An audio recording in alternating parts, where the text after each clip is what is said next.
The thing that kept him alive was never meant to be eaten.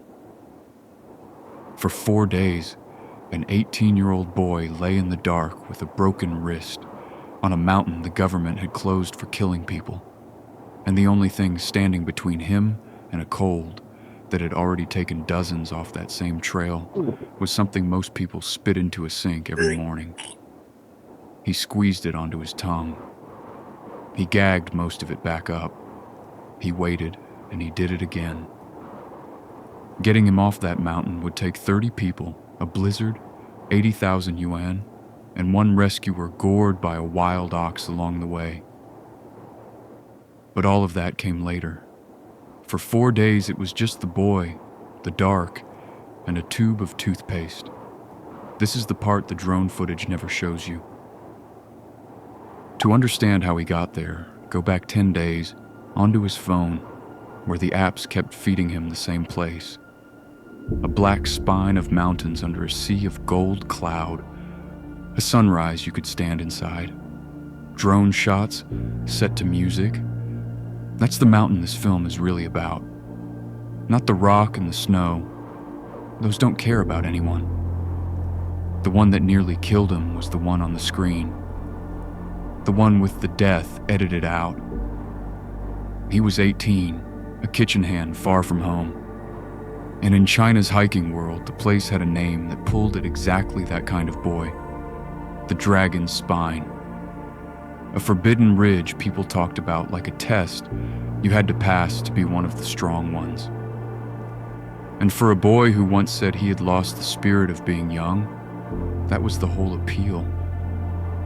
He wasn't trying to die. He was trying to feel young again, to be the kind of person who does the thing instead of watching it. Here is what the videos never set to music. In the 5 years before he went up, that trail killed 46 people that anyone counted. There is no signal, no water, and no shelter along 170 kilometers of open ridge. The drop between valley and ridge is so violent that hikers have a saying for it. 4 seasons in 1 day. In 2018, the government did the only thing left to do and made it illegal to set foot on. People kept going anyway, because the screen kept showing them the gold light and never once showed them the 46. He bought the gear. He flew across the country. And one freezing morning, he stepped around the warning sign and walked in. By the time he understood the difference, he would be eating toothpaste in the dark.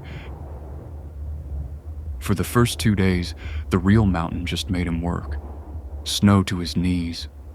A whole day of climbing for a few kilometers of ground. And one by one, quietly, the way the screen never shows, the bars on his phone went dark. The videos had promised him a sea of cloud. What they hadn't mentioned was that up here, there is no one to call, and nothing to tell you which way is down except a screen of your own. Then, on the 3rd day, the cold did something simple. High on the ridge, in a wind strong enough to put a grown man on the ground, his batteries froze solid and died. The power bank, the phone, the navigation, that was the only thing left, telling him where the way out was. And here is the detail that stays with me about this part. He still had a charging cable. He could have warmed the battery against his chest and bought himself a few more minutes of a map, but the wind was so violent he was certain that the moment he pulled the cable out, it would be torn from his fingers and gone for good. So he didn't. He stood there with a dead phone in his hand, the same kind of screen that had sold him this place, and made a call. Follow the stream downhill. The screen had shown him a sunrise. It had not shown him this. On that mountain, downhill doesn't take you down.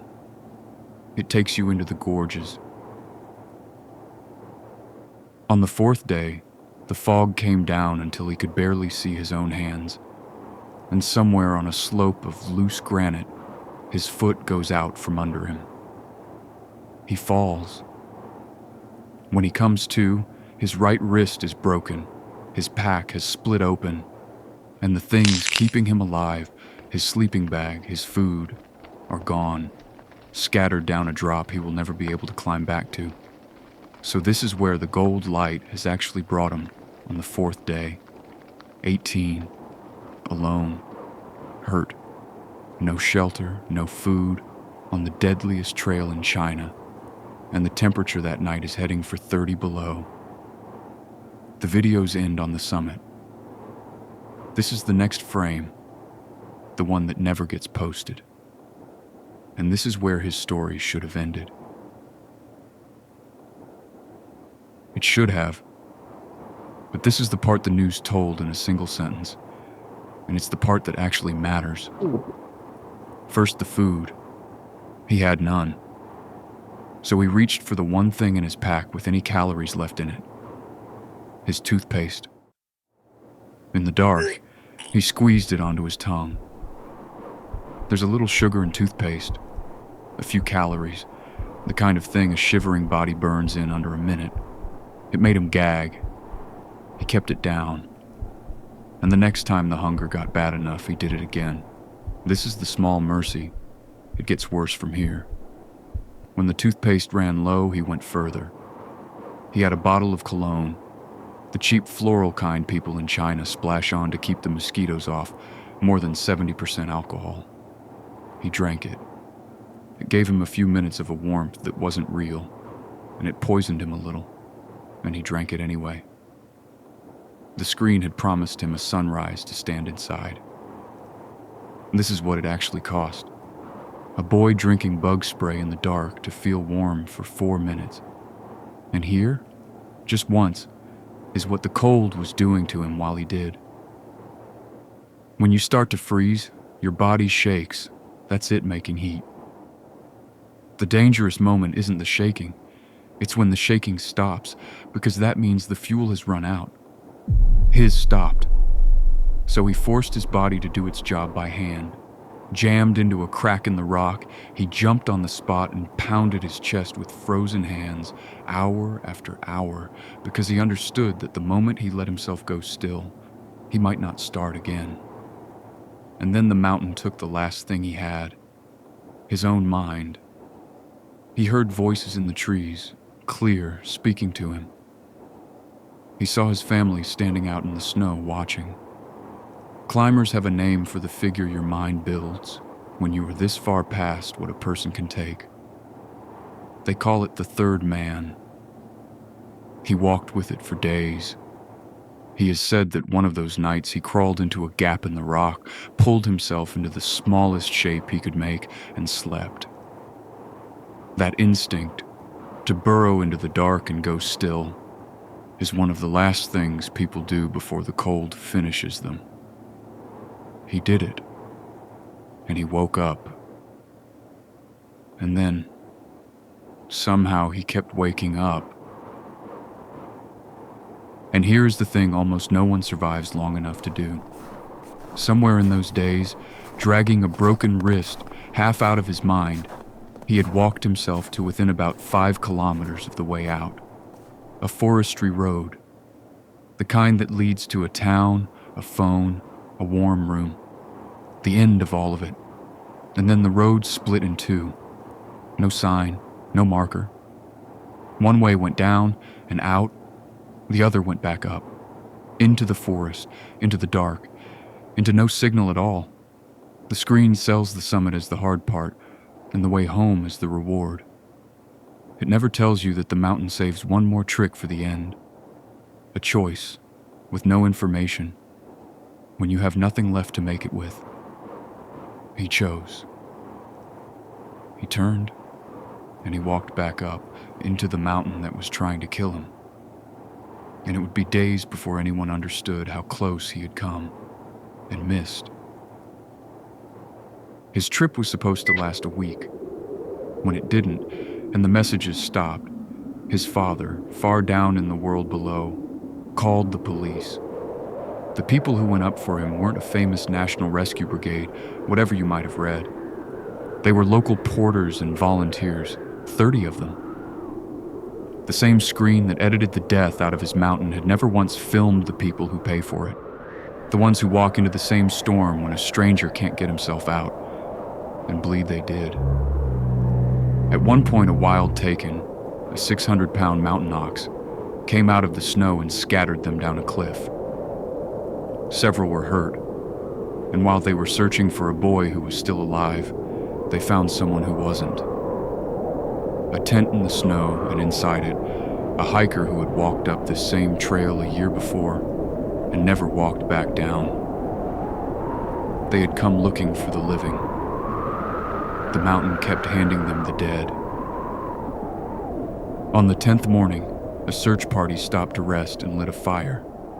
By then, the boy had stopped jumping. He had nothing left to beat his fists with. He was lying still in the trees, the stillness that should have been the end, running on toothpaste, cologne, and a mind that had been inventing voices for days. The only thing in him still doing its job was the one sense the cold hadn't taken yet. And on the wind, it caught the smell of wood smoke. He was sure it was another hallucination. His mind had been wrong for days. Why would this be different? He almost let it go.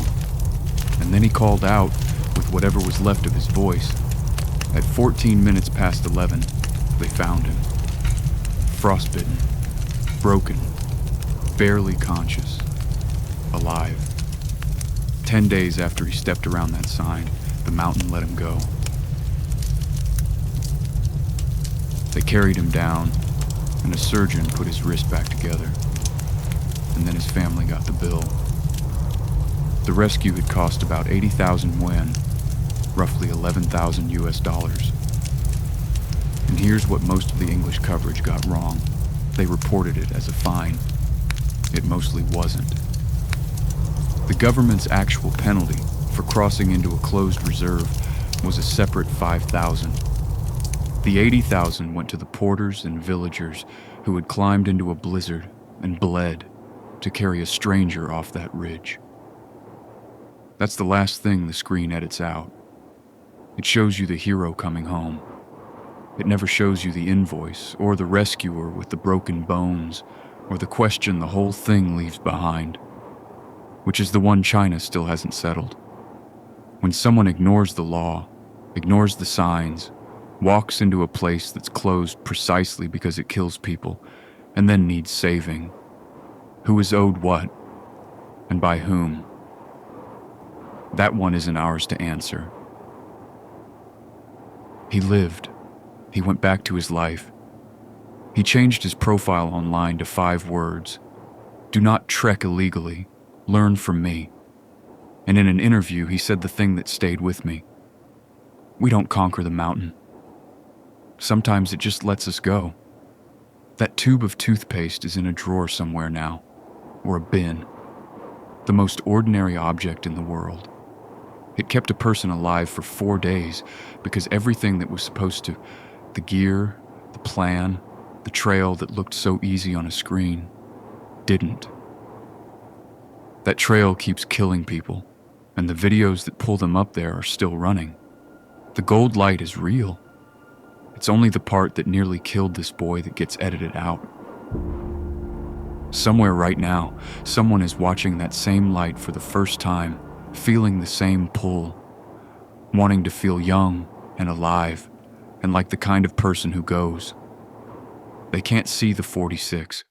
They can't see the toothpaste. And the next person who sees only the gold light may already be packing.